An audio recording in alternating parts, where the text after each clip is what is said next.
और मैंने अपने चुनाव में कहा था अध्यक्ष महोदय कि ईवीएम से जीत करके ईवीएम हटाने का काम करेंगे।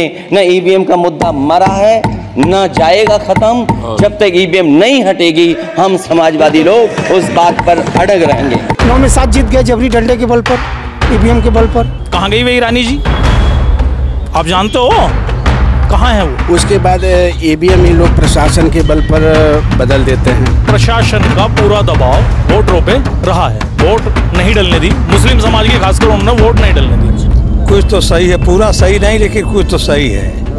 हाँ, ईवीएम की हेरा फेरी होती है। ईवीएम को लेकर जिस तरीके से प्रश्न चिन्ह लग रहे हैं उसके बाद हमने सोचा कि इस पर बात करनी बहुत जरूरी है। दरअसल उपचुनाव में जिस तरीके से समाजवादी पार्टी की हार हुई उसे लेकर और जिस तरीके से महाराष्ट्र में हार हुई उसे लेकर अब एक बार फिर से ईवीएम कटघरे पर खड़ा हो गया है और उसे लेकर तमाम पार्टियों के बड़े बड़े नेताओं के ये बयान आ रहे हैं कि ईवीएम पूरी तरीके से खराब है, इस पर धांधली हो रही है और चुनाव होना चाहिए तो बैलेट पेपर से ही होना चाहिए। तो चलिए यहाँ हम लखनऊ में बात करते हैं लोगों से और तमाम कार्यकर्ताओं से कि आखिर उनकी इस पर राय क्या है और वो क्या मानते हैं। क्या वो भी अपने नेताओं से सहमत हैं या उनकी राय उनसे कुछ अलग है। जिस हिसाब से जो है कि ये भारतीय जनता पार्टी की सरकार उत्तर प्रदेश में अभी हाल में 9 सीटों पर हुए उपचुनाव को देखने को मिला है, जिस हिसाब से लोगों को वोट देने से प्रशासन के बल पर वोट नहीं पड़ने दिया जा रहा है,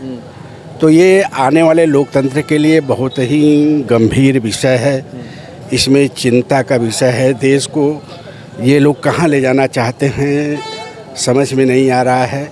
इसलिए जनता बहुत ही इन लोगों से नाराज़ है, क्योंकि ये अपनी नाकामियों को छिपाने के लिए प्रशासन के बल पर हर चीज़ मतलब तानाशाही करने पे उतारू हैं। अच्छा, क्या लग रहा है तमाम जो पार्टियां हैं वो ईवीएम पर ही प्रश्न खड़े कर रही हैं, फिर चाहे वो समाजवादी पार्टी हो फिर चाहे हमने कांग्रेस की तरफ से भी देखा बयान आया, तो कहाँ पे दिक्कत आ रही है? देखिए, ईवीएम के साथ साथ इनका कई तरीके फेरबदल है। हाँ, पहली बात तो ईवीएम जो है कि तमाम बनारस में पकड़ा डीएम के कमरे से दीवार तोड़ करके ईवीएम को ले जाया जा रहा था, याद है कि नहीं याद है? हाँ, उसके बाद ईवीएम ये लोग प्रशासन के बल पर बदल देते हैं।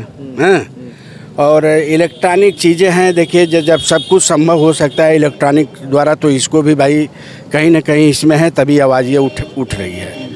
क्या लगता है जिस तरीके से बैलेट पेपर से चुनाव कराने की मांग हो रही है, ईवीएम को हटाने की मांग हो रही है, कितना सही है ये? मैं अनिल सरोही सरदना मेरठ से मैं ये कहना चाहूँगा, हमारे यहाँ एक सीट थी मीरापुर सीट, जिसकी तमाम वीडियो अगर आप निकालें सोशल मीडिया से तो उसमें क्लियर दिखाई दे रहा है कि प्रशासन का पूरा दबाव वोटरों पे रहा है, वोट नहीं डलने दी। मुस्लिम समाज के खासकर उन्होंने वोट नहीं डलने दी। अगर उन्हें इतना अपने आप पर कॉन्फिडेंस है, बीजेपी सरकार को कॉन्फिडेंस है कि हम 9 की 9 सीट जीत लेंगे, या पहले 400 पार का नारा था, तो वो बैलेट पेपर से एक बार चुनाव करा ले और प्रशासन मुक्त चुनाव कराएं। क्योंकि चुनाव में जो वोट डालने जाता है, लड़ने नहीं जाता कोई, उसके लिए पिस्टल या उसके लिए इतना सारा जो है बाहुबल लगाना जरूरी नहीं है। आप मीरापुर सीट को काफ़ी करीब से जानते हैं तो आपसे पूछना बेहतर होगा, क्या हुआ वहाँ उस सीट पर? हुआ क्या? कैसे सपा का जो एक कैलकुलेशन था वो गड़बड़ा सा गया? गड़बड़ाने के कई कारण हैं। सपा का कैलकुलेशन तो वहाँ नहीं गड़बड़ाया, लेकिन बीजेपी का जो फोकस था, जो वो चाह रहे थे, वो वहाँ हुआ। केवल वहाँ जो चुनाव हुआ है वो प्रशासन के बल पे हुआ है और उसकी तमाम वीडियो जारी हुई हैं। और मैं मीडिया से एक बार कहना चाहूँगा सभी मीडिया वालों से, वो वहाँ जाएं और गांव-गांव जाके ये पूछें कि क्या हुआ है। जब वो चीज़ बाहर आ जाएगी और वो पता लग जाएगा कि ये चुनाव ये साम दाम दंड भेद अभी मैंने आपसे बताया, ये सबसे पहले तो वोटर को रोकना, उसके बाद ईवीएम को चल ही रहा है ईवीएम वाला मामला, और उसके बाद जैसे भी बनता हो कैंडिडेट जीतना चाहिए और सरकार बननी चाहिए। 2 चीज़ पर फोकस है जनता के लिए। वो 400 में सिलेंडर लेके बैठते थे रोड पे, आज तो नहीं बैठ रहे वे। कहाँ गई वही रानी जी, आप जानते हो कहाँ है वो? आज 1100-1200 के इर्द गिर्द है, कहीं नहीं है। गन्ने का रेट है, पश्चिम में चुनाव कराने चले गए जैन जी और योगी जी, बटोगे तो कटोगे। गन्ने का रेट इनकी सरकार में 20 रुपये भी बढ़ा नहीं है, 20 रुपये। जबकि बसपा और सपा इन गवर्नमेंट को ये माना जाता था कि ये बहुत ज़्यादा मतलब कृषि के क्षेत्र में पहल नहीं कर रहे, ये आय दुगनी कर रहे थे, 40-40 रुपये तो वो बढ़ा गए थे।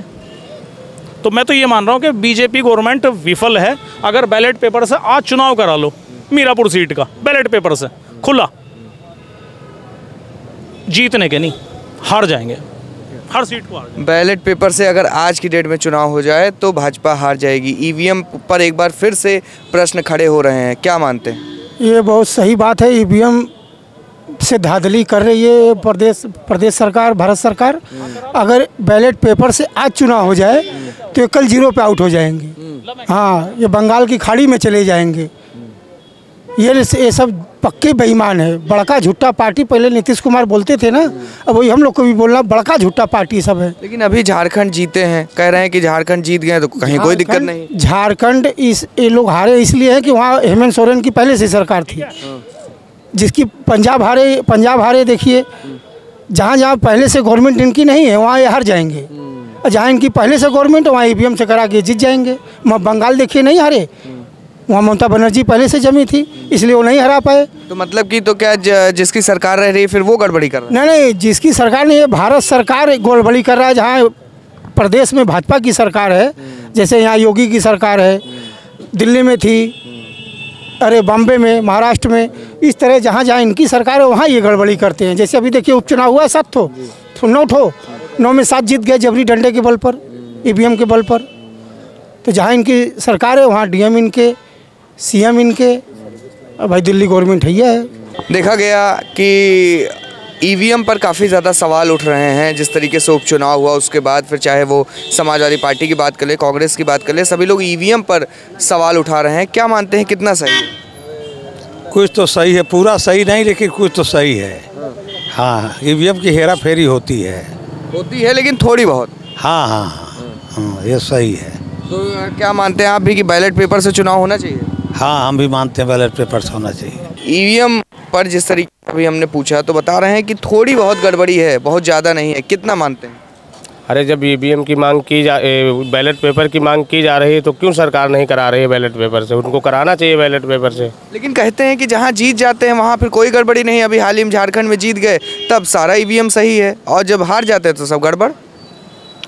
कहीं कहीं तो गड़बड़ी तो है ही है। अगर गड़बड़ी नहीं है तो इससे ये मुद्दा किस बात के लिए उठ रहा है? तो मतलब मानते हैं कि कहीं ना कहीं ईवीएम की कुछ गड़बड़ी है, बैलेट पेपर से चुनाव होना चाहिए। बैलेट पेपर से चुनाव होना चाहिए।